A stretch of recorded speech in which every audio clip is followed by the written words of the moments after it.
Le triomphe du candidat du RHDP, Alassane Ouattara est désormais la priorité du mouvement Alternative Hague.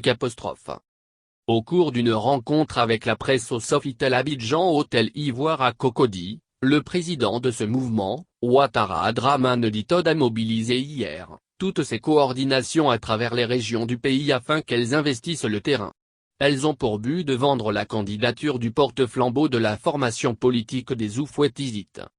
Il a précisé Alternative Hague dont l'essence était de porter la candidature de l'ancien Premier ministre, Amadou Gon Coulibaly, se doit maintenant de consacrer ses efforts à la victoire du chef de l'État, Alassane Ouattara, à l'élection présidentielle du 31 octobre.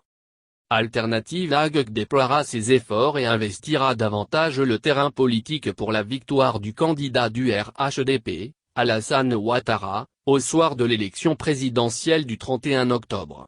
Nous appellerons à élire le président Ouattara. Ça sera la nouvelle mission d'Alternative Hague. Nous en appelons à tous les citoyens épris de paix, de cohésion, de progrès et de prospérité à préserver, c'est-à-dire, la sécurité et la paix, a-t-il déclaré. Pour lui, le soutien de son mouvement au président du RHDP en lice pour ce scrutin après la disparition de son mentor, Amadou Gon Coulibaly, répond à une logique. Si on a soutenu le fils qui a été rappelé à Dieu, on ne peut que soutenir le père, en ce sens que le fils s'inspirait du père, a-t-il justifié. Ouattara Dramane s'est dit convaincu que le bilan positif du président sortant plaidera largement en sa faveur pour demeurer au palais présidentiel à la fin de cette joute électorale. Ses nombreux acquis économiques, diplomatiques et sociaux, mais également l'impérieuse stabilité de ce pays sont des arguments en sa faveur, a-t-il insisté.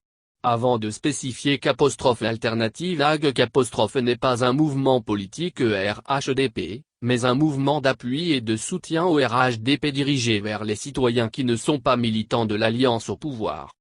Le conférencier a invité les cadres et personnalités du RHDP à mettre en veilleuse leurs ambitions personnelles et à se battre pour faire élire non seulement leur mentor, mais aussi lui permettre de contrôler l'Assemblée nationale après les élections législatives. Par ailleurs, il a regretté les violences et manifestations de rue, suite à l'annonce de la candidature du président Ouattara. Il a appelé les acteurs politiques à privilégier les débats d'idées et contradictoires pour se faire comprendre au détriment des actions de contestation qui risquent de replonger le pays dans la crise.